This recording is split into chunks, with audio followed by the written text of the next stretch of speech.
Mən Babək İsmailov 1971-ci ildə Zərdab rayonunun Qoruqbağı kəndində anadan olmuşam. Kənd orta məktəbində təhsil aldım. 2 il Sovet ordusunda Rusiyanın Perm vilayətində hərbi xidmət keçdim. 92-ci ildə Qarabağa yollandım, Ağdərə və Kəlbəcər rayonlarında torpaqlarımızın müdafiəsi uğrunda döyüşdüm. Daxili qoşunların 5477 saylı hərbi hissəsinin avtomatçısı kimi bir çox döyüşlərdə iştirak etdim. Məni və yoldaşlarımı heç vaxt ölüm qorxuzmadı, qeyri-bərabər döyüşlərdə belə igidliklə vuruşduq.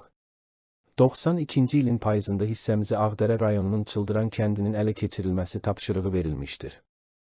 Çıldıran yüksəkliyi uğrunda ağır döyüşlərin biri mənim son döyüşüm oldu. Oktyabr ayının 4-də torpaqlarımızın azadlığı uğrunda Vətən yolunda şəhidlik zirvəsinə yüksəldim.